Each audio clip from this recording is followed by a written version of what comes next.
Is your external component the Protect Library DLL not found? I'm Sophie Chen, a Windows support engineer. I'm here to help you re-establish localized protection orchestration links.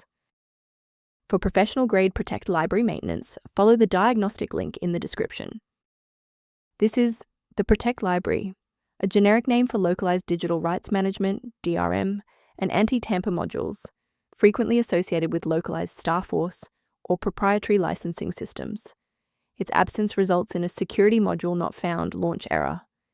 Enough of the technical side. Let's get these files back onto your system.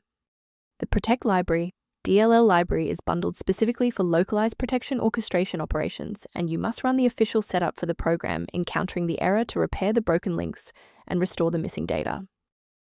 Should the reinstallation fall short, the next step in our protocol is to validate the integrity of your system's startup environment. A quick system restart is a practical way to ensure that all shared libraries, including Protect Library, are being loaded correctly into the current session's memory.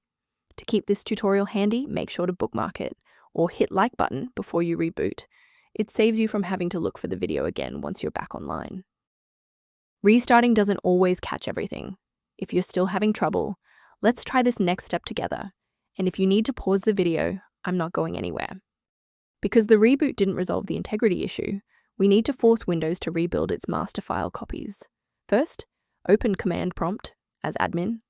Second, you're going to type DISM space /online space /cleanup dash image space /restore health, then hit enter. Why are we doing this? Well, bypasses local file errors by pulling a certified master copy of the system image to replace files that SFC is unable to repair. I'd like to provide a brief technical warning about the risks of using unofficial file repositories. Ensure your hardware remains stable and your software stays under warranty by avoiding the manual manipulation of high-level library files, like Protect Library DLL. A professional diagnostic tool can be a valuable asset for those looking to maintain long-term system stability and file integrity. If background issues persist, the recommended software below outlines maintenance concepts related to Protect Library. To keep Protect Library running with a stable configuration, subscribe to our channel and like this video to help us reach more users in need of support.